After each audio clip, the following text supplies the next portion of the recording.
Welcome to another season of PAS News. I am Tahir Scales. And I'm Adam Jean. Today, we will be bringing you the first edition of our PAS News broadcast for the school year. In today's episode, we will have 3 stories, a feature on the recent climate change march, the Badminton Elective class, and a new installment of Hip with the Kids. In our science class, we have been learning about climate change and organized a march to raise awareness of global warming. The 8th graders created buttons and posters and gave speeches about the effects of climate change. Let's hear more from Ms. Kearney and the 8th graders. Recently, 8th graders participated in the Global Climate Strike, a collection of students around the world taking off of school to fight for change.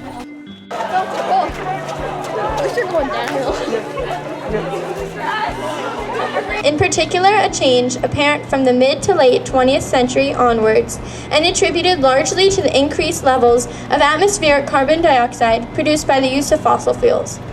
Or as you might know it, the planet getting really hot and humans eventually going extinct. Basically, climate change is when fossil fuels are burned, emitting dangerous greenhouse gases and carbon dioxide into the atmosphere. These greenhouse gases get trapped and absorb sunlight and solar radiation that has bounced off of the Earth's surface.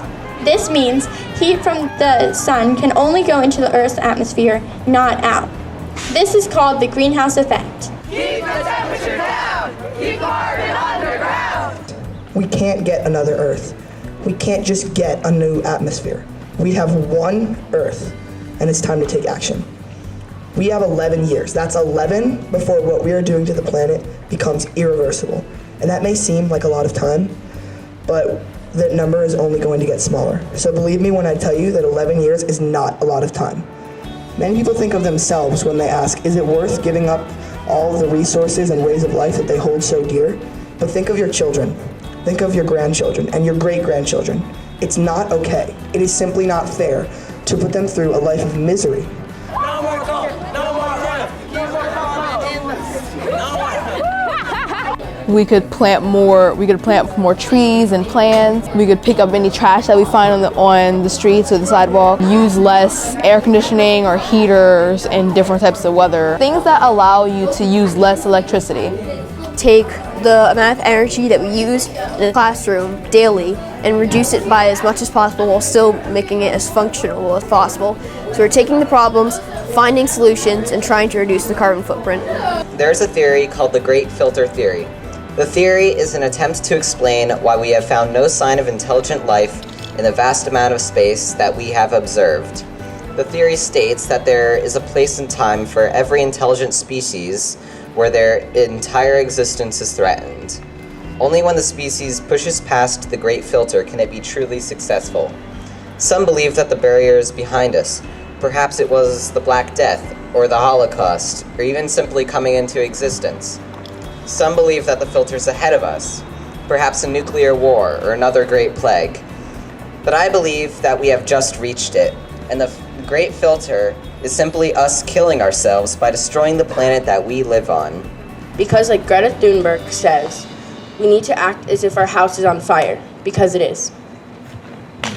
Wow, that was really impressive. The 8th graders did a great job with the march. I agree. Next up is a feature about Mr. Armstrong's Badminton Elective. So how are you liking badminton so far? Oh, it's nice so far.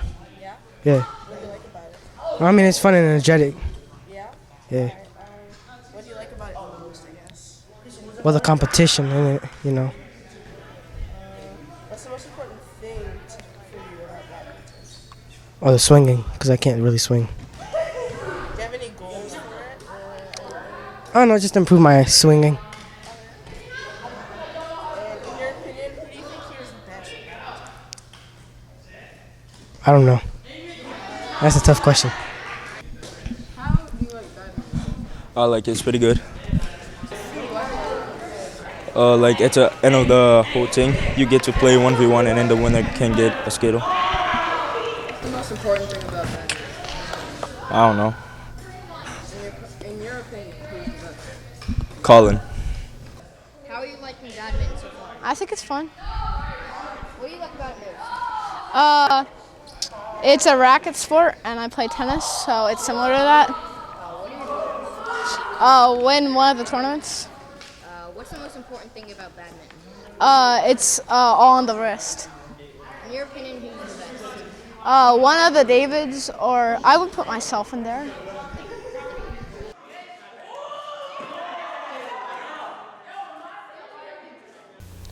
Those kids looked like they were having a lot of fun. Is it too late to sign up for badminton? Yeah, I think it's too late. But I think you'll like our final segment today, a special climate change edition of our award-winning feature called Hip with the Kids.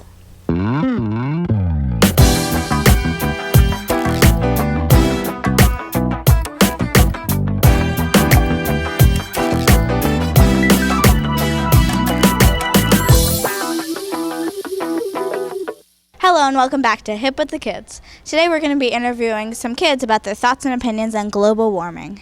Do you know what climate change is?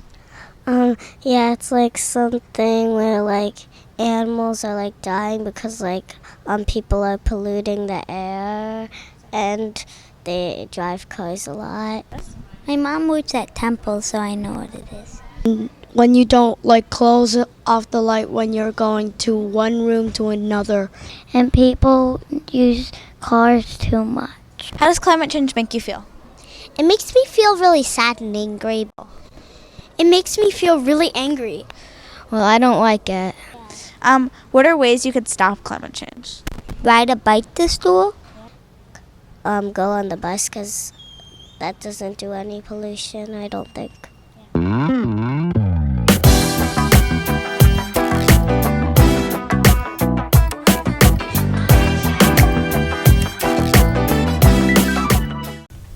I love Hip with the Kids. You never know what those kids will say next. Well, that brings us to the end of another episode of PAS News. We hope you'll join us next time for more features from around the school.